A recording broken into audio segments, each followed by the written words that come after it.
Tim needs to get some of those TV mics and we can just click right here to the shirts that way. That might be it. That might be it. That way if you lean back, you're not close to it, you can still.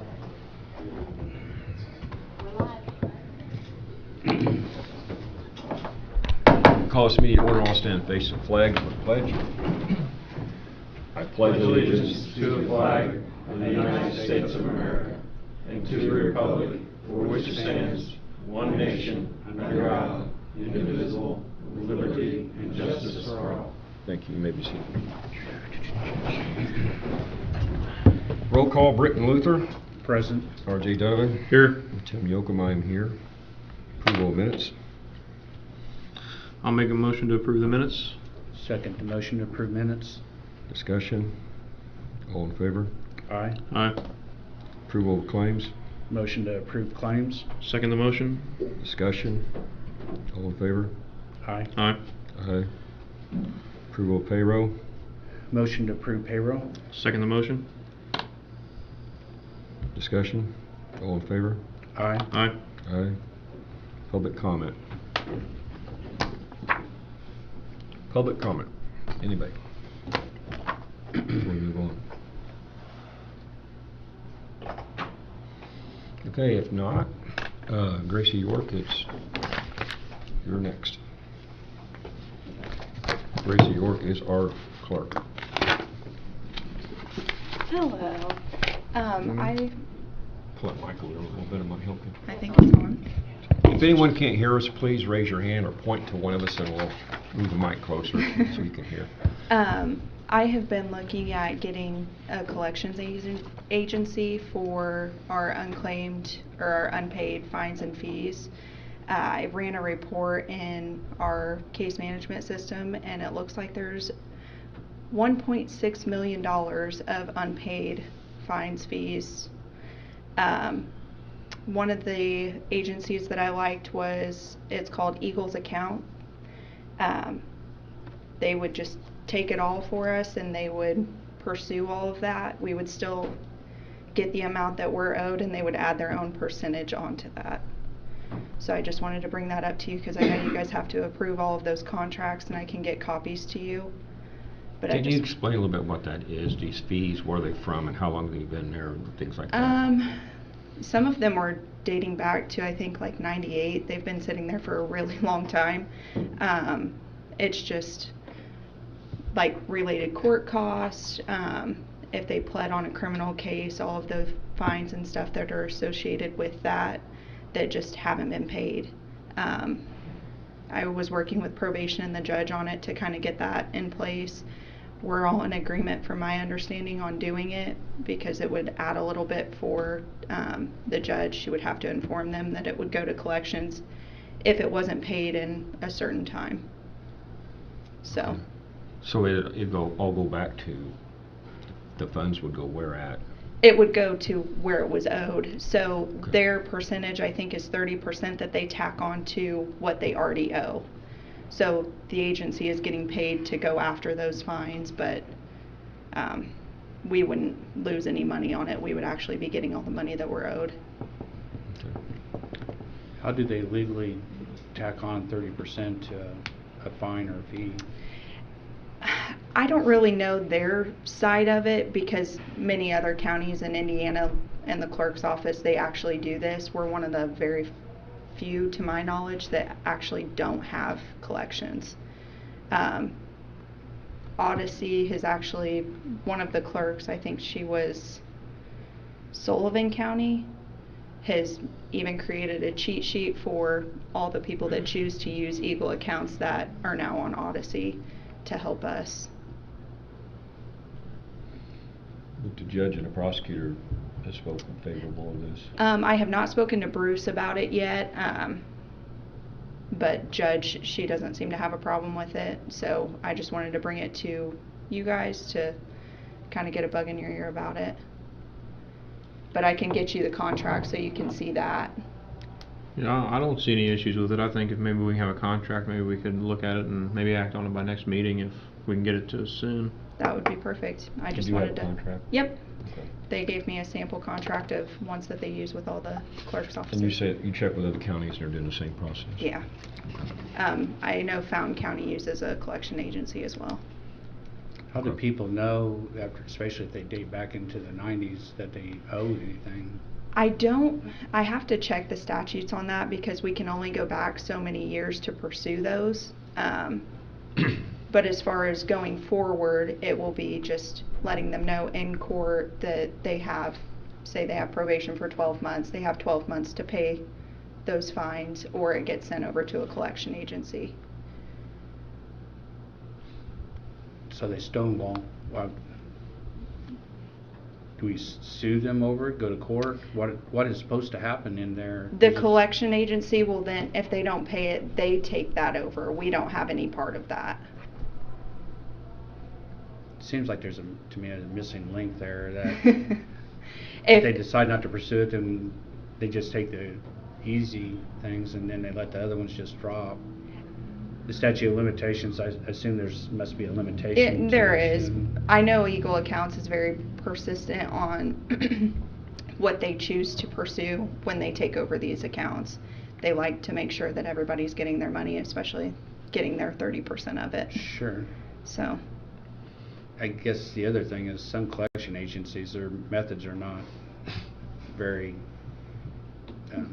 Yeah. scrupulous anyway. Yeah. It's the scruples of all this sometimes is, and do we? I can get you the contract and the contact that I have with that agency. Maybe references. Yeah, absolutely. Might be a little better, or as good, maybe. Okay, yeah, I can get you all of that. That does bring up there's a legal advantage to using a collection agency because they're bound by a statute called the Fair Debt Collection Practices Act, which means that if they are in the business of collecting a debt, then certain rules apply to how they can contact people and what it's impermissible for them to do, and that creates an insulating factor. In other words, like let's say we said we're going to collect our own debts. At that point, we become a debt collection agency subject to the Fair Debt Collection Practices Act. On the other hand, if we job it out to someone else and they violate that act, then they're the one that gets sued and not us.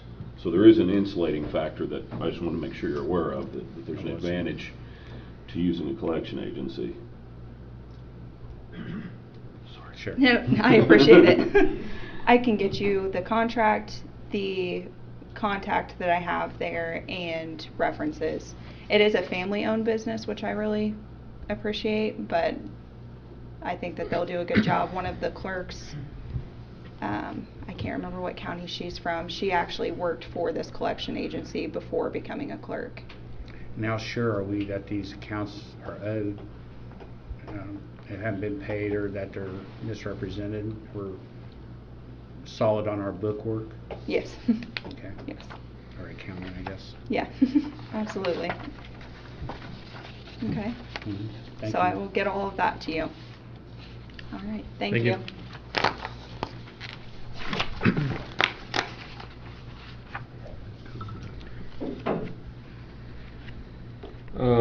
Next we got a RISE board appointment, and we've been working on that for a while, and so we'll put that up for discussion. Yeah, I think we had a lot of good applicants. They all have a different, what do you want to say, bring a different talent to the table. But I do think one stands out more than the most. Jeff Clark owns Clark Chevrolet, used to own Speedco here in the community. I think he stands out as the best candidate for this position, and with that I'd like to nominate Jeff Clark to the Vermillion RISE board.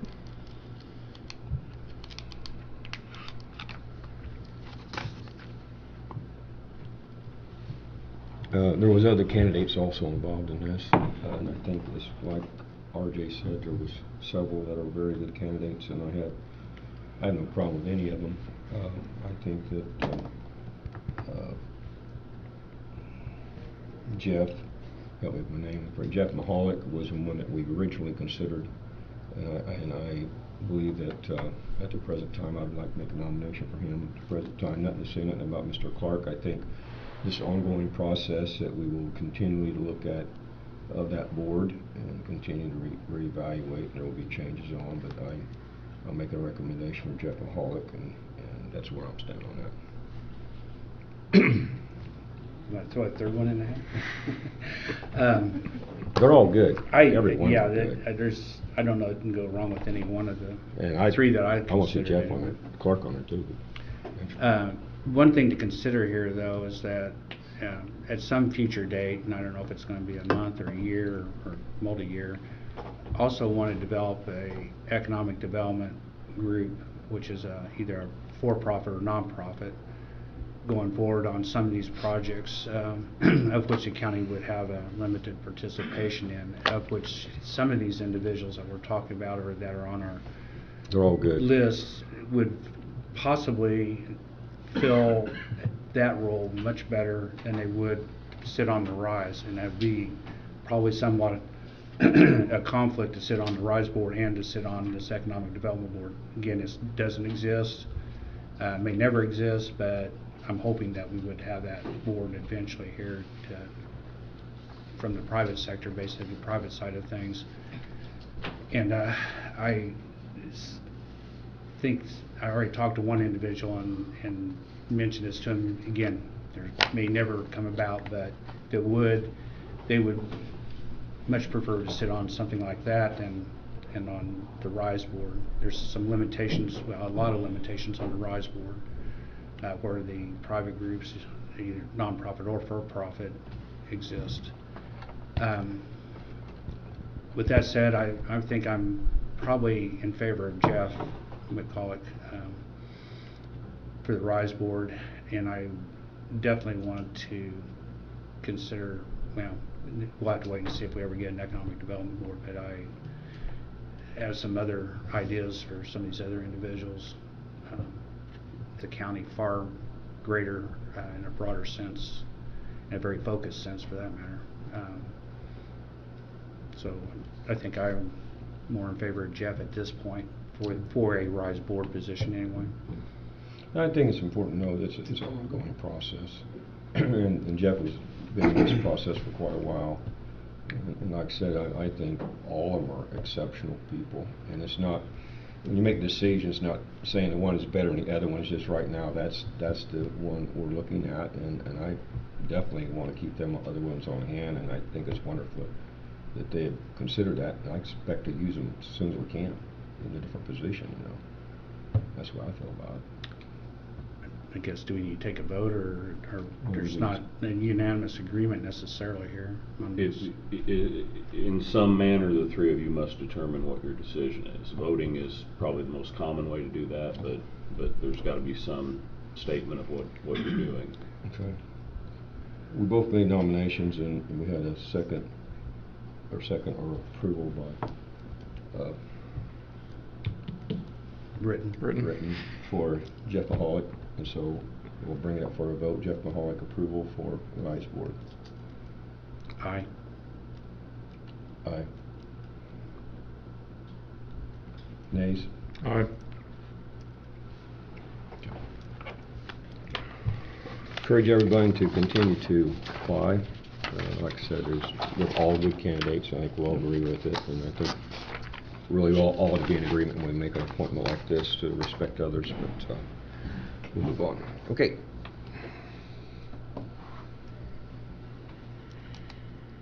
Lucas device recommendation. Britt, you got where we at on that?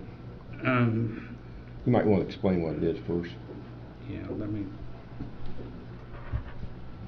can you come up, Mark, and discuss what the fire department, the fire chief's recommendation was?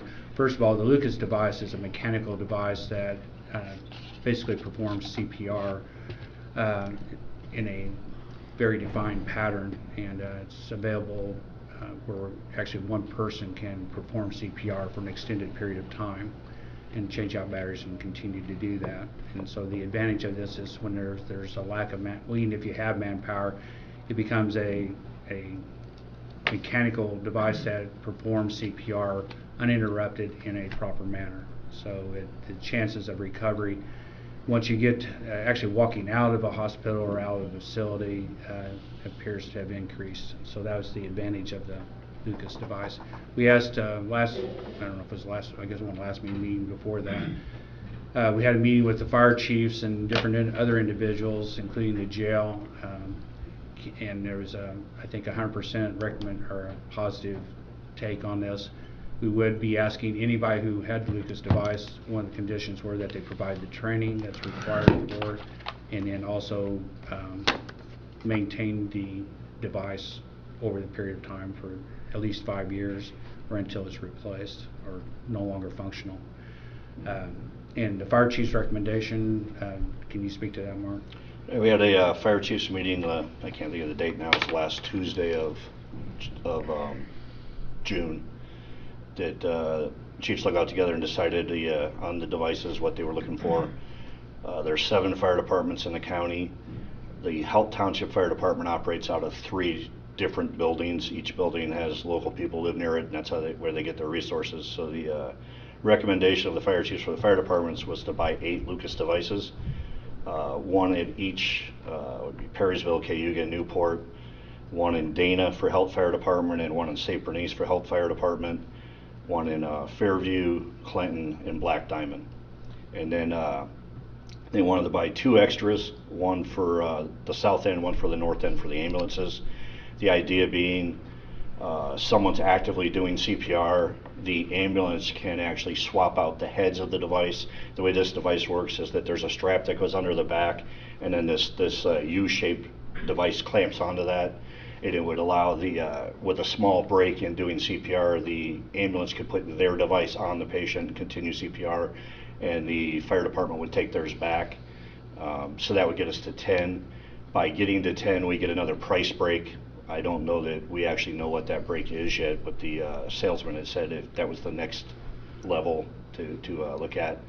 And the other recommendation was that there was an 11th one purchased, which in my office I maintain 2 outdoor weatherproof boxes and AEDs, which we put out like at the county fair, we put out at Little Italy Festival, we put out at Hill Climb, any large events.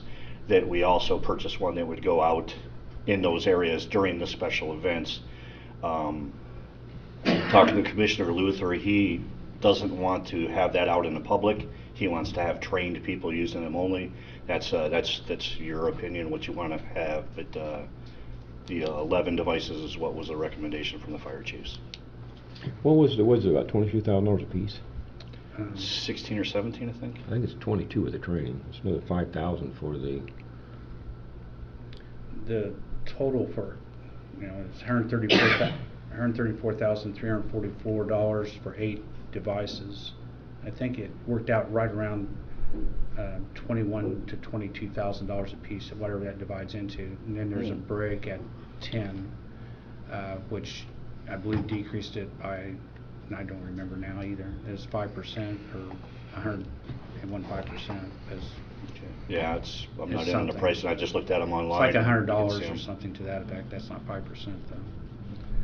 though. I'd have to look and see what the price break is, but anyway, it's right around $21,000, I believe, for that includes the 5-year maintenance plan on them that they maintain. But I think that $5,000 each one of them is in that $22,000 piece. Into 21, yeah. It's $16,000 something for an individual device, but if you want the maintenance plan, it costs another $5,000 plus or minus. And with the maintenance plan, you get a replacement battery, which is a chunk of money by itself. So. Yeah, it almost pays for itself at year 5. For 4 years and some odd, you want to replace the battery, and that almost pays for that section, or for that device, or for the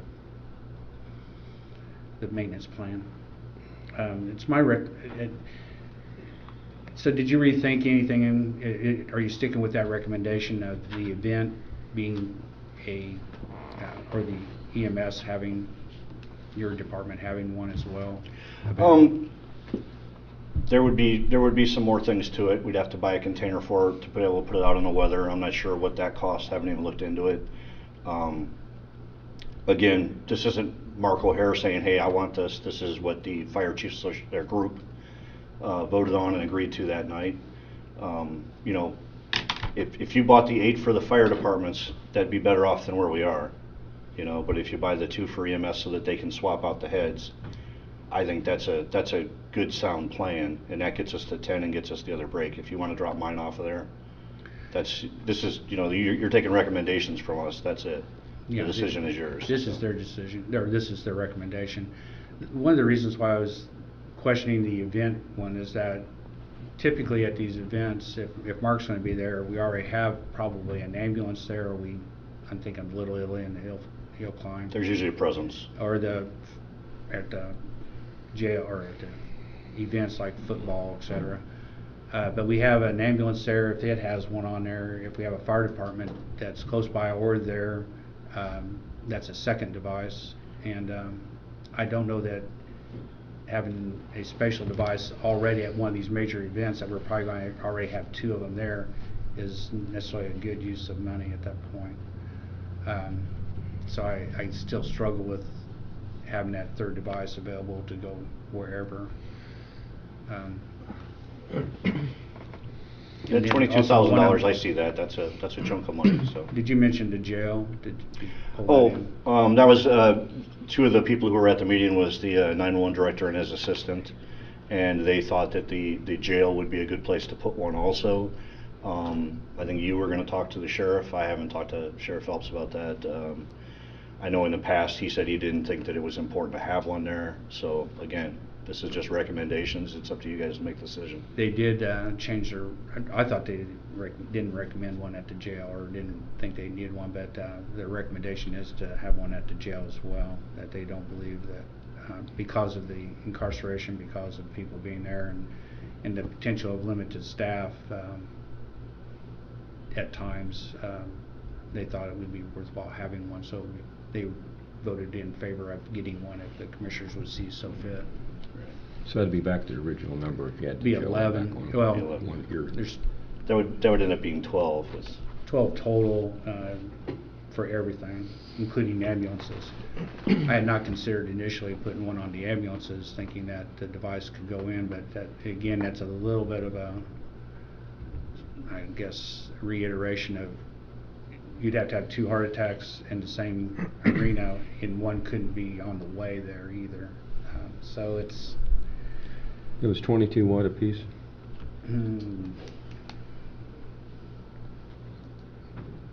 Well, if we went up to 12, I don't know what I'd have to go back and get the discount, but I don't recall that. Roughly 22, right? I'll take 134,344 and divide by 8.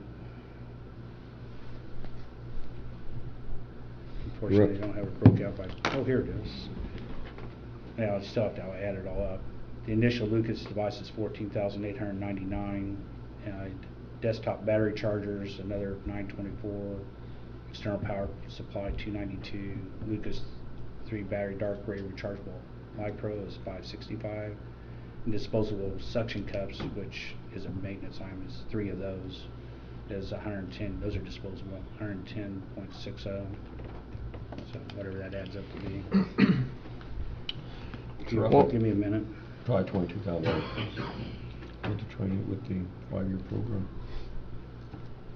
1,222, so you got 240,000. 16,793, and then you have to add the maintenance on there, or the. That'd be good money. That'd be a good place for the ERP money. Spend some of that in that, 'cause that's the whole county. Whole county, everybody equally. This device allows one person to do better CPR than maybe 2 people even. And not wear out. And not wear out, exactly. And with the manning of like volunteer fire departments and even the paid fire departments, you're insured of one person showing up to a scene at least. So if that one person shows up, they can effectively start CPR. They've got AEDs, they've got everything else they need. But The maintenance program is $5,106 if you if we have less than 10. So I think these are a good idea for the fire departments. I even think potentially, whether it's EMA or the jail, I think it's a good idea. Where I struggle with this is buying 2 $21,000 devices for the for-profit ambulance service. I think, I would like to see the ambulance service kick in some money on that. We do subsidize them over $700,000 a year. I'm sure they could use it, but for the county to foot $42,000 for that, I'm not sure that that's the correct thing to do. That's where I'm at. I think the other 8 would be a great idea, but $42,000 for a service worker subsidizing, I'm not sure that's prudent. What was the thought on why the fire chiefs recommend the ambulance have that? Again, so that, you know, let's just take Perrysville, okay? Perrysville starts CPR, the ambulance shows up, the ambulance loads that patient with Perrysville's Lucas device on them. Now Perrysville's got nothing. It could be 4 hours before they get that device back from the hospital. You know, and they also have to follow the ambulance to the hospital, which is taking them out of the area. Whereas the ambulance arrives, fire department's actively doing CPR, they can either give their Lucas device to the fire department, which gets them back in the game, or they can just swap out the heads. And that way, some people are kind of territorial about, you know, I take care of my device, I charge my device right, I discharge my battery, you know, it's the best one. They don't want to give up theirs to somebody else. So then they would just swap out that head in between doing CPR. The person doesn't really miss a beat. And the fire department's ready to go when the ambulance drives off. Did the fire departments recommend it to Yes. the Yeah. ambulance also local? Yes. Yeah, the fire departments, their recommendation letter to us was each of the fire departments without having two, Ileana EMS 2, Vermillion County EMA 1, emergency management, and then Vermillion County Jail 1. That was their recommendation. I think if they made a recommendation to us to do that, their fire department, they know more about what we do. I'd support whatever they say. My opinion. I just think we've got to remember that we're subsidizing a lot of money, and I think there should be some partnership with Ileana that they should foot some of that cost. I mean, that's that's $42,000. Ileana was involved in some of this discussion, correct? They were at that meeting. Yeah, he didn't voice one way or the other whether he wanted them or didn't want them. In the end, with the agreement, everybody was for it. So I guess he did say he wanted them. I will say that the ambulance always has 2 people on it, most of the time. Okay, and so maybe they don't need the device because they can perform CPR on the way to the hospital using 2 people. But anybody who's done CPR will tell you after one round of compressions, you're pretty much whipped. You're out. And you know, for a person in the back of the ambulance to run, again, I use Perrysville because it's the furthest run to Clinton. You know, to go all that way doing CPR by themselves in the back of that ambulance, it'd be a lot better to have a device in there. And you could use the one that the fire department has put on them, but then again, now you have that getting it back to the fire department problem. And there's never been this is a new item, it's out. It has been being used in Vigo County, and I don't have any statistics. I did hear that they were getting some pretty good results. I thought they already had 2 or 3 lives saved, and they've had them for maybe 3-4 months. Yeah, I know some personal accounts of all that. But anyway, back to this. One of the things I noticed, I know when I was on fire, when we ran EMS, one of us probably went in on the ambulance anyway, and then somebody had to pick that person up at the hospital. I'm not sure exactly how it works here, but the thing is that we had materials that we have on the response vehicles, and we always had to get that material back either from the hospital or from the ambulance service, or in that case or from the hospitals. They ran the ambulance service, so we got it from them. So we always had to resupply whatever we were using on scene. Is it unreasonable to think that that would not be kind of the same thing, that they will be resupplying, or do they not? I believe typically the ambulance resupplies the fire department at the scene before they leave. You know, say, again, I'm not a fireman. You know, I just listen to these guys. They hear things, and I'm sure I could bring in a fireman who says, hey, I asked for a bandage and didn't get one, and I could bring in one that says I did. You know, Sure. There's both sides. But typically I believe the ambulance shows up, and I don't even know what kind of stuff they use, but bandages, you know, liquids, whatever. If there's some type of a shot they're giving that the ambulance has, and the fire department's allowed to have, I believe they restock them at that time. So the minute that fire department rescue squad leaves the scene and the ambulance leaves the scene, everybody's back at 100%. You know, they might have some cleaning to do, things like that, but they're ready to go on the next run. They're not down a whatever, you know. And this would just follow through with that they're capable of doing it. I make a motion we do what you approve, the fire departments, local fire departments, and the EMS as far as emergency management is presented. We'll go ahead and make your motion. I'm sorry. That's my motion on the floor. So that would be 8 for fire departments, 2 for EMS, and 1 for EMA, And one for jail. and 1 for jail. I keep forgetting the jail. I just don't want to be there. And what I'm doing, I also want this to be, see about getting to the ARP money, so it wouldn't affect, you know, any of the budget-wise. We have that money on hand that could cover that. And that affects everybody in the county, every part of the county with it, so. Well, just to continue the discussion, I'll second the motion. Discussion. Yeah. I would prefer to talk to Ileana. I'm not warm and fuzzy about We're in no that. hurry, I mean, Well, we need to get devices on order. Even if we order them today, it's, might change. that'll be in 30, I think we can get them in 30 days. I think the prices he said was going to be locked in if you ordered them fairly soon, but they might not show up for a while. Yeah. The only, I'm a little, I think I'm like RJ with Ileana, well, not necessarily for the same reasons, but I'm a little iffy on Ileana providing those to them. I would like to talk with them directly about that No problem. before we would make a decision to provide them. If you want, if we could modify it to go ahead and get, I think that's still 10 anyway, even if we don't go with the 2. We can discuss it with the supplier as to whether we can add the 2 and then with a discounted price if we decide that Ileana would have it. But I would still prefer to talk with Ileana before we provide them with the devices. But that was based, the decision that you brought to us was based on the fire departments making that recommendation to the EMS. The people at that meeting were the fire chiefs, Ileana, EMS, and the 911 board, or 911 director and deputy director. And they me. recommended supplying the ambulance service. Yes. Yeah, the recommendation was for a full complement for all the departments and ambulance service. I believe that was sent to all of you. Yeah, we should have, it was. I'm just still on the fence on this Ileana myself, but. We can put it on the agenda for next meeting, you collect your information, and we can bring it back up again.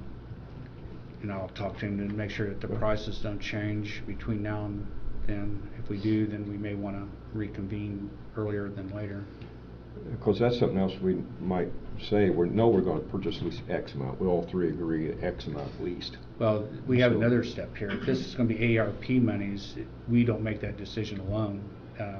So that's going to extend it out even further, because once we make our decision, then it's got to go to council, and council has to approve it as well. Isn't there an ARP board? Well, That makes there's sense. a Or it board. doesn't, the council still has to approve the money. But that's, Right. all that's getting ready to change here in the next week, the ARP money, because we're going to, I'll be talking about that later, that's going to become a different, it's going to be moved. As of far right now, though, council still has to approve it anyway, minus any changes in the future. Yes. That throws us out another potential period of time too. Minus the council could approve it, and then it'd go the reverse. Instead of commissioners approving it, council could approve it and then come back to the commissioners. They meet, next week? I don't see what's going to be a problem. Let's see It what's has to going be to be. advertised, any money that's requested would have Right, to be right. advertised. So would you advertise the full amount for 12, and then that would be, you only get 10? Yeah, but It's already will be done. next month. I guess that's one way we could do it, is approve the full complement and then pull our horns in if we decide not to buy the 2 for Ileana. Stops you from having to come back and have another meeting and back everything up. Now that'd be acceptable to me, that we reserve the Ileana for 2, for RJ's reasons and some of the additional reasons Yeah, I that's have. yeah, that's fine. I'll just be a firm. Yeah, my no won't change. Mine will be a firm no 40,000 for the ambulance service. I think that should be a shared cost. But yeah, I'm for the other 10 though. I think the other 10 is very prudent and very. I think that's part of the county's responsibility to provide those. But a paid private company, I just struggle with that $40-some thousand. Again, that product was not available years ago when this was quoted, so it was never, any equipment was required by the local ambulance service at all in the original quotes. Right. I'm not sure how The long ambulance this service would not be license has been out. required by That's what our I'm saying. contract, or I don't believe by state Yeah. standards. or by the standards anyway, EMS standards. So we couldn't they're require gonna them to have handle it those anyway in a contract. I guess we could write Not that this into the year, but contract, but that's not When it required. come up. And it's nothing. It's not anything against Ileana. It'd be any ambulance service private company. I would be against subsidizing that extra 40,000. That's what we do all the time, to subsidize them. So, okay, so we can move forward with some type of saying we're going to at least get you going in the right direction with We'll go minimum. ahead and I'd like to, we'll go ahead and place the order for 10, subject that we may add 2 to it in the next 2 weeks. But that's, you have to get the council's approval on that before Yeah, you can if order. they'll do it. the same thing. If they don't, then it's just a 10. Doesn't But really matter when, it will need council approval. And then we can come back by next meeting, you guys all come together, we come to agreement. Or Yeah, the make 10. a Yeah, the decision. 10. I'm in favor for you. I'm in favor of the 10 for sure. and I'll check with Stryker as to what their conditions are, or Okay. if there's any changes in anything by doing so. All right. So I guess we need to proceed on that course pending funding. But I think we ought to go ahead and go in that direction. You all agree with that? At least get moving on it. Yes. Yep, I'm in favor of the 10. Yep. Thank you. Sounds good. Mark. Thank you. Took longer than I thought. Might save someone's life. Some things you hope so, but you hope. Next on the agenda is the ambulance. We had an executive meeting with the ambulance, and we had some issues we worked out. We're looking forward, and we will continue to monitor any situation we have, and if things develop, we'll call them in. We did ask for a few changes, and as far as I know, those changes have been made, and so unless you guys have anything in comment, that's generally... Can you highlight those changes that were considered? Can we highlight stuff that we discussed in executive meeting? Oh, is that an executive meeting? Yes. Yeah. If you want to, you can. That's up to you guys. There was the one change that even Eric had agreed that he didn't mind sharing was the he would have the staff mark on station all 3 ambulances effective. I think it was the next day. After he left here. I guess prior they weren't marking on call, and I guess now they're marking every time they come in. That way the 911 dispatch knows that there's, truck 91, 95, 97. That way there'll be some account to know that if there wasn't 3 ambulances working that day, or whatever day it may be. Yeah.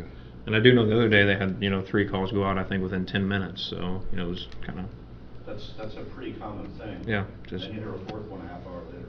yeah. So I think Mark making that recommendation really helped out, and I think it's important we work together on all this stuff. And any company is going to have days, good days and bad days, and things go wrong, but I think it's important that we work together and we have these issues to try to make Vermillion County as safe as possible and also keep a good ambulance service. So, moving on, status of the courthouse annex. We want to set a date to get this resolved, or yeah, it's up to you guys. There's some questions I think Britton probably has on here that I won't be able to answer because some of them I just can't because I think it'll take the majority of us to answer some of is there these. any way we have a meeting with this? I mean, sit down for an hour or so and... I'd be okay with that. If you guys I want think to it do ought to okay. be a work session. Maybe a would be work much session. better than And I think something like that. that's Yeah, I the could- solution. Yeah, we could do that. And I think we can come to Yeah. some resolution much quicker than. Instead of spending time here and... Do you want to? When do you guys want to Focused. do one? See, the date is Tuesday the 2nd. Mm-hmm. Next, it'd have to be next week, because on Wednesday, Thursday, Friday, I'm 6 a.m., 6 p.m. gone. Okay. So, Monday, Tuesday, or Wednesday, late in the afternoon would be okay. Or any of those 8, 9, or 10 work for you? Looking. What time? I don't know. I gotta check my calendar too now that. I think 10 works. 8. It'd have to be in the afternoon, I can do any of the 3, 8, 9th, or 10th. 3, 8, you say 3 o'clock. Yeah, 3 o'clock works. Whatever day you guys want to pick. I didn't know, I'm trying to figure out I know you're busy Probably today. not Monday, because we have council. Maybe we want to hang out with the councilman. Yeah, that's fine. We can do the- Tuesday or Wednesday if you want. Wednesday works best for me. Wednesday, the 10th. It is. I'll be out here by 4:30. At least we have a deadline, or we know there's a hard. Yeah, we got a time. hard table or a hard line. Right? Yeah, so Wednesday the 10th at 3 p.m. work session. Good time. All right. On that annex, Jeff Bowes and A Sign sent back a revised copy of the sign, and he cleaned up the logo and make it more crisp and clear, so I'll be sending that to you guys. Cool. For approval. Awesome. We'll see what you think of it. We'll have it for that meeting, how's that? Yeah, it'd be great. Have it for the meeting. The sign design, and we can also talk about the sign design. All right. Okay, under new business, enter county transfer of vehicles, sheriff to assessor. Paige had asked for, she had asked for a vehicle before that, I think with Mark O'Hare, but since Mark hadn't, timing and I guess costs, didn't work out on that to date anyway. It's still extended out as far as I know. The sheriff indicated that he does have 1 of 3 vehicles that he could provide, and pick the best of the 3 and would be able to do that. He's amenable to pick that out and make it available. It's still going to be a little time. I think they're in the shop going through whatever maintenance issues. So if the assessor really believes that they need a vehicle, I guess they do, with considering what they're doing on a daily basis or at least weekly basis, that we allow that transfer from the sheriff to the assessor's office. I'm assuming that she has a budget for that, does she? Yeah, I don't know. Well, subject to her having a budget to maintain and pay for a vehicle, gas, and so forth. Yeah, I would assume she's probably got something. I would, yeah, if they're paying mileage for somebody's for something, Yeah. have some budget, so they may have to transfer from line item to this. Should we want to allow the transfer today? We need an approval for that? Fine.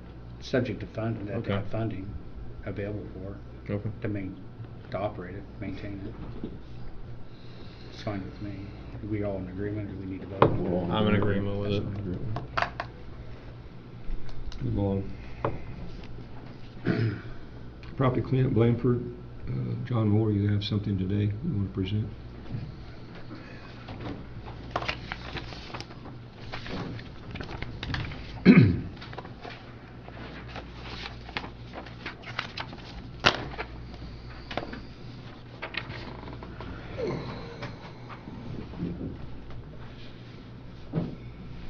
Thank you. Thank you, John. Thank you, sir.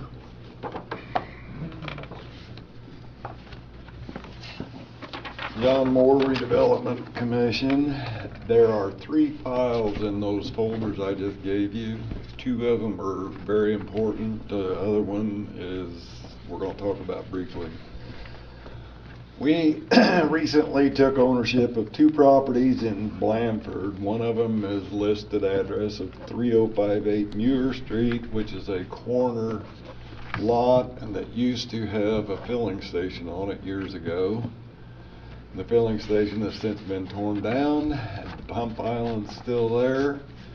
We did have a phase 1 environmental study performed. I haven't got the results yet, but I'm sure there is going to be a question about tanks.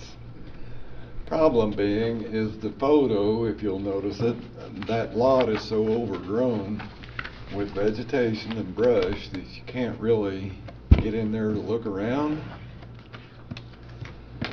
And what we are asking is if the county highway department could take some of their equipment in there and maybe brush hog that off or cut the trees down so we can at least walk around and see what we got going on in there. We'll have to be careful because you can't see, and if there were tanks buried there, or there are tanks buried there, there's a possibility that might be a vent pipe sticking up and a spark might make it real interesting, or it might be full of water, you just don't know. Well, John, Right down the street. Oh, sorry, I didn't mean to interrupt. I was gonna say, short answer, I think, any way the highway department can help the county save money, whether it's cutting brush, using something to help you guys, I think would be prudent for the taxpayers, but that's just mine. I'll just throw that out there real quick. It would help us out immensely if they could do it, because once we find out, you know, or that if there is or isn't a tank there, if there isn't, it's gonna be a lot easier to sell that lot, if anybody's gonna be interested in buying it. But you're paying someone to do environmental studies on this? We actually got a grant, so nothing came out of our thing for phase one. And then we've got that other brownfield grant money that if we have to do a phase two, why, it'll be covered under that. But has there already been someone contracted to do the study on this piece of property? Yes. And have they said anything about the property and the situation is that needs to be cleaned up from the bigger study and stuff, or They did the phase one and they tromped through all the underbrush and did the best they could, but the phase two would be a little bit more detailed. The problem is, the lot next to it is terribly, terribly overgrown too, and as small as that lot was, it's only 39-foot frontage. There's a good probability that back in those days, those tanks might have ended up on somebody else's property. But we don't know. And we don't even know for positive sure if the tanks are still there, but the pump island is still there, concrete and everything, and that just leads me to believe that there's gonna be something under there. Phase one didn't identify that they I don't been know. removed or not removed? No, it didn't identify, it did identify the fact that there's a pump island and that probably a need for a phase two, but Well, the pumps are probably closer to the road, I would think, or the island. They wouldn't be pumping it too far. they might be 12 feet away, 15. They shouldn't be back in this brushy area, I wouldn't think. No, it's out, you can see the pump island out away from the brush. It's Yeah. actually, when we first got it, there was a guy had some building material there and he moved it, and now you can see the pump island pretty plain. How much Right. of this is actually cutting tree, I mean, you can cut trees, but we don't have the means to, yeah, we do. How much time are you believing that the highway, that you're needing from the highway? On this particular lot, I figured they could go in there and have it cleared off in a day and have all the stuff out of there. I mean, that lot's only 39 foot wide, and it goes back kind of down over the hill to a creek, and we don't really want to take anything off the creek bank. Yeah, and I don't know if to list the creek or just a drainage ditch, but you don't want to take anything off that, 'cause you don't want it eroding or anything. What size caliper trees are we looking at? Well, on that lot, they're small saplings. There might be a big one or two, but they aren't going to be any more than a foot around if they're even that. But right down the road on that second file, there is a property that is a fairly good sized lot. And I enclosed pictures. Back in 2018, there's a picture of a residence that was on there that I think the county took down themselves. But the lot is all overgrown, and there are 2 or possibly 3 really good sized trees on it, and then a bunch of brush and a couple of wood piles of logs, which when I was out there the other day taking pictures, I noticed somebody had taken a chainsaw and cut them into fireplace length, so apparently they're hoping they go in and grab them and split them, which more power to them, it would get them out of the way, but there are 2 piles of logs on that The property. county does own that property now. We own that property now, yes sir, and it's right out by the highway. The property on the west side of it, and the property on the east side of it, 2 houses that are in decent shape, and people keep their grass mowed and all that kind of stuff. But if we could get that cleared off so we could see what we got, then we would know that 2, possibly 3 big trees. I don't think the county. The got majority of the equipment. trees are what size? Huh? The size of the majority of the trees are, The size of the majority of them, whatever it can grow up Yeah. in 5 years. okay. But 2 of them were there when the house, because I remember the house from years ago, and 2 of them are big shade trees. They were there in front of the house. I'll tell you what I'm recommending, and I'll do it for free. I'll bring a dozer and take them all out and put them in my pile for you. Do what now? I'll bring my own dozer in and take them out for you for free in my pile. The problem with that, Tim, they gotta be hauled off too. Well, I mean, I get them cut up, get them so they can be cut up. Some of the bigger ones maybe that the county couldn't. The little ones I think the county could easily, do, but like the one in Eugene, there's no way we could have cut those big trees that No, Simpson well, done. I'm saying I'd go in and cut it, get it windrow and get it so it's cut up, ready to go in the chipper. I'll go and do that. I'll just donate that to them. I mean, if you, Well, it would sure Down the help road. us out because I did have one phone call of somebody that was interested in it, but then when they saw the pictures, Kind of turns them away a little bit. but that's what your plan is, to get it back and get it back so people can buy it and use it. yes, that's all we can do with these. And the Like- third file that I put in there is just for reference. RJ just mentioned that is the property in Eugene that we took possession of. And we contracted to have it torn down and cleaned up, and it cost us $44,856. But Local it is a contractor really- too, so that was. It was a really nice, he did a really good job, but, there's possibility, although those trees were pretty big, and he actually used an excavator to dig the stumps out and everything. But next time I think, when he hauled them, we could probably easily, put the trucks down there and let him haul 'em. If that could have saved some money on the, bid proposal. And see, that's something else that in the future, I would like to be able to throw that out in our bid package if we do have to have it contracted, is, base your bid on being allowed to use county trucks to haul away refuse. Because if we can at least do that much, you're saving the guy fuel, you're saving him a little bit of mobilization. Well, I know the one up here, he was the only guy working, so he would, load it, get in the semi, drive it, and if it's clean fill, they're bringing the fill up with a brush, and we could have 3 or 4 trucks just lined up, and he could just load them the entire time and save, like you said, if it saves $4,000 on that, that's $4,000 saved. Well, he did subcontract the tree removal, and he told me how much that was, which he got a really good price, I think. But the rest of it he did by himself. We're moving, we was talking about one property, now we're going to the second property. Let's back up to the first property.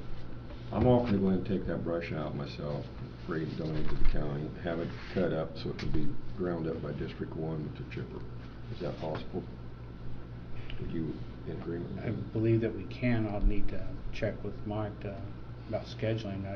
What type of schedule are you looking at? Well, see, that's another thing. We're at your mercy, or the highway department's mercy. So That ain't a big deal for me. to It's do. an open schedule. Yeah, what you're saying. I mean, I would like to be able to be there so I can, help out if I'm needed, but by the same token, make sure we don't irritate anybody on either side, on the one lot especially. Do you know where you found any property pins to know where the location of the property is for sure? And you gotta be kidding me. I'm not a licensed surveyor. I know, but I mean, there's possibility, I'll go out my metal detector, probably find it for you. If you give me the property survey, I can probably find it. If they're there, I can find it. The other thing I just don't, we operate and we're out here working on something, get on somebody's property and damage a tree or something. That's important. We know what that property line is. The only thing I can go by, Tim, is the GIS, and we all know that Which it's is- messed up. But I think it'd be nice to get those lots clean, because it sounds like you might have people interested in them if you do. Is this something you can wait till the leaves are basically after fall? Beg your pardon? Early winter, when the leaves are gone? It can, It- that would be fine. Okay. It's all much I'm- easier to do these things with where you can see where you're going. Well, it definitely would be easier on actually both of them, to wait till the leaves fall off, although then you're gonna have a foot of leaves you're gonna have to mess with, but still, it's just, if we can get some assistance in getting the ball rolling, then if we have to call somebody to haul fill in and grade it out or whatever, You saved a lot of money on the tree removal that you can pay for that on the Yeah. film. Brett, you think it's possible that? It's possible. We gotta remember though, whenever we're doing these things, there is a cost involved. It's Yep. not like you save $4,000. There's a cost to our labor, our equipment, fuel. We lose opportunity costs. That means a day that the department's not working on highway. So there's a cost to this. It's not a free service by any means. But, you know, as far as like, if there were dump fees involved, actually, if the county tracked those, then within our budget, we do have so much, we could actually reimburse the county, or they could take that money out of our budget to pay for the Sure. dump and stuff like that. So it's not like we're wanting to do I'm it not a for problem. free. It's not a problem. We gotta realize that it's not a free service. There's a cost to this. Plus, if we tear up something, that's another problem too. But we're looking at getting another piece of equipment in that might do this fairly decently. In fact, we contract one for a month or so. Again, excavator. that takes away from our highway work when we're doing it. It means a day that would be out there cutting this stuff up. But, I'll go by and look at it. Okay. And see what it is, and then if tentative, we we'll can work with you on it. We'll do what we can, Yeah. and then. But I'd like to wait till the leaves are off of the That's fine. fall or whenever, late fall. And then one other thing I just wanted to point out, and this, the other day during your budget workshop, you were talking about this building over here, which I went out and looked at after the. Were you able to left. get in it? Huh? Did you go in it? Well, I looked in through the windows. I didn't go inside, tried to fall in. Whoever bought it left some material there, which I should have come up and borrowed a couple of bags of Quick Read, 'cause I had to go buy something the other day.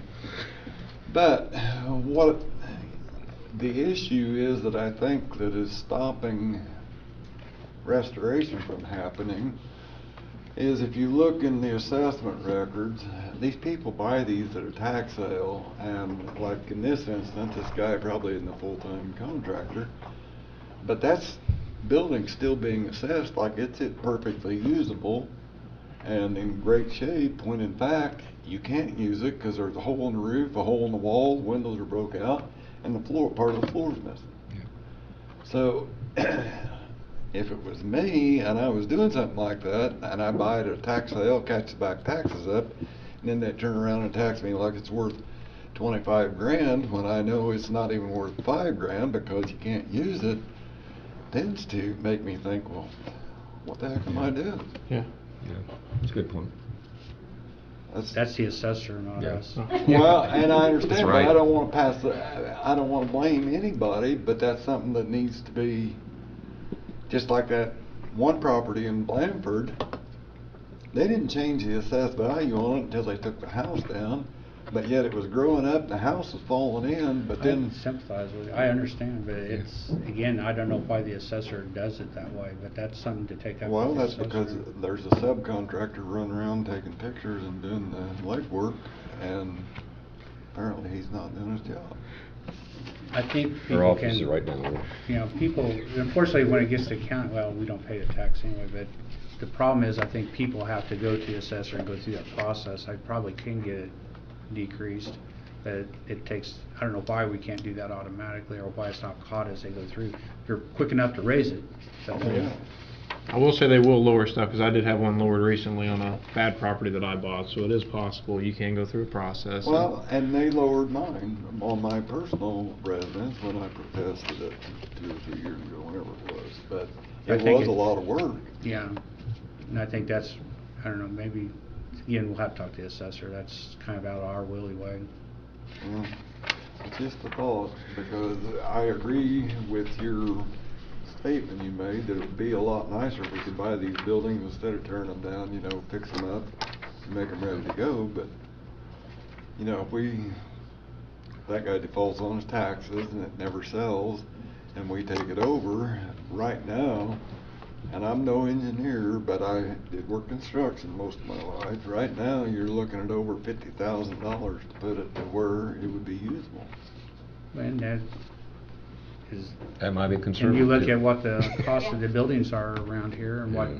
property values are for here, I think it can be 50,000 could be a reasonable price to get back on the, saved and back on the market too.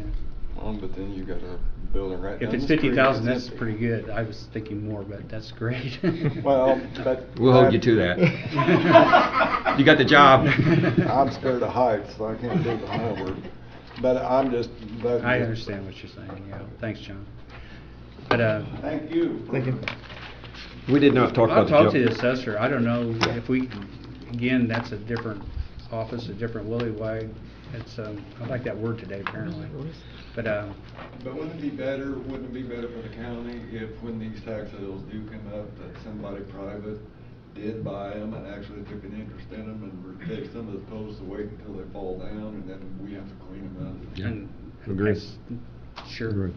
that's a no-brainer on that one. But I think the whole thing here that I think we're all concerned with about how our courthouse looks in the area around it, and I think Britton comes up with some ideas, and why can't we partner with the town of Newport? We live here, where our business is here, our courthouse is here, and I think And we can enter into public-private partnerships too. So if there's a private entity that's interested in things, we can do things like that. I'm not so sure redevelopment can't do that too. And so it's a possibility. I would have to reread the rules on that, Britton, but I will. But everything, the county doesn't want to own property. That's not we're not in the real estate business per se. We're in the government business, so it's best for private enterprise to take these things over and do it. The problem is when they fail, when it gets to the point that private enterprise can't reasonably enter into I just got it buried. an engagement in a building or in a business or whatever. I did want to read that. But there's programs out there, there are public-private, there are contracts we can enter into as a county. Whether there's something we want to do is another matter, and who it is. So. And if redevelopment can't do it, I think those same type of contracts are available to you as much as the commissioners for any particular project. I don't know that there's a restriction on redevelopment on that. But your attorney can advise you accordingly. And there doesn't mean somebody's interested in even doing it. I mean, you have to, it's a marriage. Oh, yeah. We're going to move on. The jail population was not going to be addressed this week. It'll be addressed at next meeting. I gave Mike Phelps several questions, and he's going to be answering those. Also, we got Bob Drury here today. You got something you want to say today? I do want to share an update. Okay, ain't it?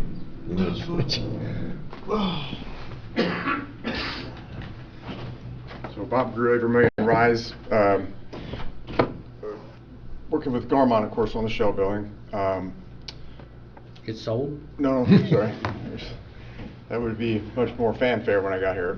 They have a desire to list the building again. You know, we listed it 2 years ago with Cushman Wakefield, and we went through some cartwheels to find a way to pay the commission by delaying your final payment.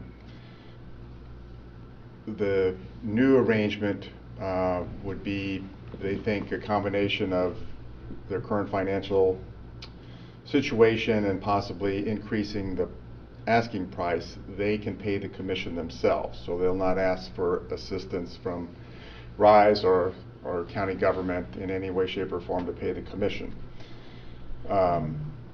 They're planning to use Marcus Millichamp, a top 10 real estate firm in the country, much like the Cushman Wakefield that we went with 2 years ago. Eric Hannum is our contact there in Carmel with Garmon. He believes that the broker, Julia Irving, has had a good track record of moving real estate that might have sat for a while, that she's innovative, creative, what have you. And so they desire to go forward with that. Eric asked to brief you, and I'm sure they got a memo I'm sending to the RISE board, etc. In the past, we kind of maybe got into it a little deeper with them because of the fact that we had skin in paying the commission. So in this instance, again, we won't have that.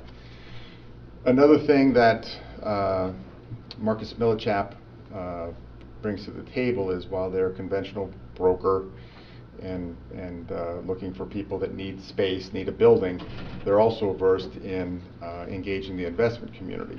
So they think that this could possibly attract the interest of real estate investment groups. So it's just another market that maybe the Cushman Wakefield relationship we had 2 years ago maybe didn't really tap that. So I feel like we'll be fishing in two ponds, you know, your basic real estate people needing space as well as the investment community. So Eric thought this would be a good fit, a little bit maybe a little different perspective on the matter, but again, we wanted everyone to be informed, and if there's any questions or comments, take that into consideration. He does want to move on this sooner than later. So, they want to raise the price on the building. Is that what you're saying? Maybe, you know, $100,000, and he feels like in the price of new construction, et cetera, he still thinks that there's room for a nudge. Yeah, that's what I'm saying. How big? Yeah. I mean, if he comes back and increases by $500,000 or something, I'm not in favor of a. I don't think that's our decision, is it? Well, I mean, we're in a partnership. About $1.5 million You've got invested. money in the deal, we've got money, and Garmon has money. So we want everybody to be comfortable. I'm kind of speaking for Eric a little bit in that regard. I told him I'd be at the meeting and share this and gather up any questions for him, et cetera. Well, I think people don't understand it with Gorbong, and I'm not happy with that type of arrangement. They have no obligation of trying to market the building. None. Well, They should have had, and from the beginning, when we originally decided, I talked to them, they said, we're going to promote it and all that, and then come to find out, that's not part of the deal, and that wasn't right. So now you're saying they're wanting to come back, they want to start promoting it. Is that what you're saying? Well, they want it with a broker, and I feel like, you know, when we were here 2 years ago, I felt like we should have with a broker. That's how they eat. So we got a broker last time, we offered them $100,000 to sell, they didn't sell it, right? Yes. And, I mean... That's pretty good fees to sell something. I mean, pretty good initiative. If you know you can make $100,000. Oh, make $200,000. Yeah. 6% on a sale price. I mean, that... And that's not a good thing when you think about it. If you have that much of a, you know, thing out here to make, if you sell it and you can't get it sold, that's kind of a bad feeling. Correct me, when was the price established on this building? What year? Yeah, I think it's 2017. We were at 3.5, and it seemed we got feedback back then. It was a little salty, but now, considering the price of building materials going up, it seems like a bargain, a value. Sure, those seems like it'd be prime real estate, but the thing is that the county's participation in this was to help get it initially built for 1.5 million. And what year did that agreement start? I think it was 2015. I think it was in advance of construction. And there's a 10-year balloon on that, though. And with that balloon, Garmong is obliged to reimburse the county for that Right. 1.5, which is, I guess, 2025, sometime in that year. They have an incentive to sell the building, or otherwise they will be out, and that's 22 and 3+ years. So, if I remember reading the marketing study correctly, is that year 7 through 10 is when it was supposedly prime for that building to sell, or that's what they believe to be their market was probably when that year hit 7, 8, 9, 10, and so we're probably in that sweet spot. As far, why are they not in? This is their building. The county really doesn't. We have an interest in the building. We have an interest in them being successful. I think that's been said, but they're wanting to do the brokerage. They're willing to pay the brokerage. Why would we say no? Oh, I agree. I agree. I think I think we should have it with a broker. We simply wanted to share this new development and make sure everybody, you didn't hear it from someone else, that we've got a broker involved. So okay, so this is more informative than asking for. We have really no decision to make here, just an agreement. Right, if there was some giant objective, I mean, Eric would want to know that. Sure. I don't have no problem. I have a problem if they come back and they increase it by $500,000 or something, puts it into a marketing problem either. Well, the value of the property from 2017 and what look at the jail, look at any construction project that's going on. Every engineering group I've talked to have missed their engineer estimates by 50% plus, if not even 75% or more. So there's not a single engineering group that I know, even when they knew they were escalating, didn't miss it was over that. Every single time. I've not run into an engineering group that was on the mark or they were above what the cost was going to be yet. So I would think this building would be worth more, and it's definitely more than a 2017 cost. So I don't have a problem with them doing that. I believe it's prudent to do that. I'm just concerned if they're going to do major price increase. Yeah, well, Major and I'll price share that increases. with Eric. I have no problem with it. But yeah, I thought. I just want to get sold. But I don't think that it's going to get sold because it's dirt cheap. Well, I mean, it makes well, a maybe difference that when they're would looking at sell. value. Yeah, you want $1, I'll buy it today. But it's a matter of it's worth a lot more today. A lot it should more. sell easier. And it's already ready to go. Even getting construction, getting workers out to do something. I mean, this one's, you got to put a floor in it. There's things to do inside of it, but as far as the shell, it's complete. So I'm surprised that there isn't somebody already wanting to have this. Yeah. Plus, if you look at, we're looking at I-70 being connected to 63 down here. Again, that's a little bit down the road, but we're looking at basically you can go from New Mexico or Mexico to Chicago without going through Indianapolis. There's some values here that if people are really far-sighted, that they're going to see these things happen. And this corridor down through here is possibly going to be a gold mine, and it'll be up to 20 years by the time it gets done. But it's if people are far-sighted to be able to look at these things. Anything else on your solar? Oh, just again, brushing off some burrs and some fine points. Have they already got their energy array sold, for sure? CenterPoint Energy is their taker, right? Right. 120 megawatt or something like that? 185 185. all told. And that's in the rise, and then some, like we talked about, on the south side, outside the fence. Okay. Thank you. Thank you.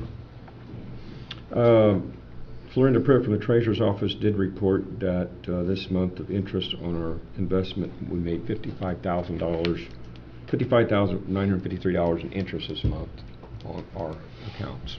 So that's a good thing. Doug, you got something to say today? Doug is not going to speak.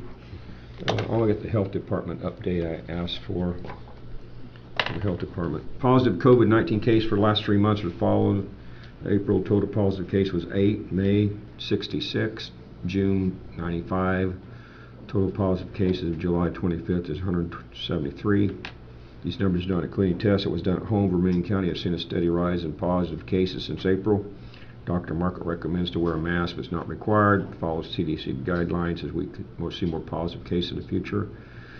Vaccines are still being given at the Health Department on Thursdays at 4 p.m. to 7 p.m. and also second Saturday each month from 9 a.m. to 12 p.m. A large percentage of vaccine that we are giving are the booster doses. Vermilion County's percentage for vaccination COVID-19 is as follows: 53.6% of having 1 dose, 48.3% having 2, 28.4% of having booster doses. We're also doing routine vaccines for children, and the Department of Health is doing a routine vaccine campaign to help children have fallen behind routine vaccines. We do vaccine clinics at school corporations in August and September. Testing has been extended to the end of the year, and we're doing testing at the Health Department in the same. Infection rate for Vermilion County, which is the probability of risk of infection within the county, is 84%, which puts Vermilion County in high community risk, high level. Dr. Market recommends we follow CDC guidelines when it comes to COVID-19. COVID-19 is continually changing. In Vermilion County, we're seeing a spike at this time, so we need to work as a community to help stop the spread of COVID-19. Vermilion County Health Department staff along with Dr. Market will keep monitoring COVID-19. The recommendation guidance could change as needs of the community changes. So I will give you guys an update from the Health Department, and appreciate Dr. Market. She's doing a wonderful job. We have, you guys will be getting her reports that she sent up to the other day, and I think she's doing a tremendous job. Other than that, what? Yes, Newport will be next. We have a letter from the Newport Church of God that wants to use the auditorium. This is a standard letter they send each year. It's for the hill climb, right?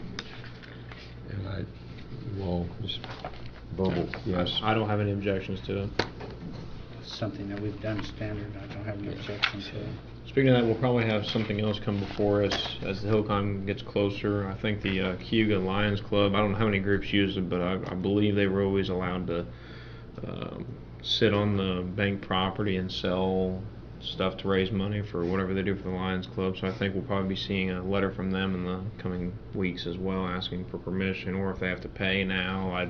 They don't know. So Yeah, we need to utilize that for the county, So for people during the hill climb. they asked me what we were. $10,000 per group. How much? Gotta pay that building off. Okay, with that being said, public comment in closing. Anyone? Tim, I do have one thing in closing before we go.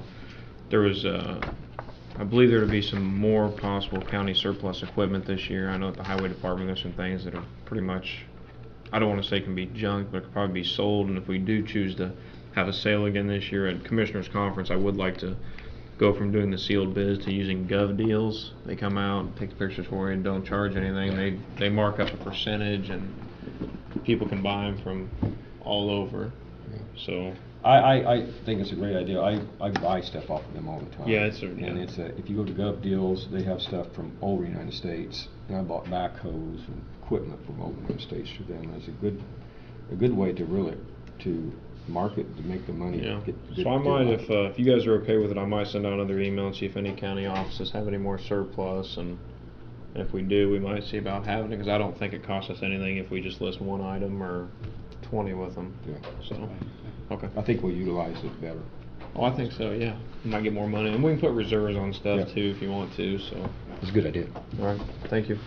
Okay, any closing comment for the final hammer? Got a motion? Motion adjourned. I'll second the motion. No discussion?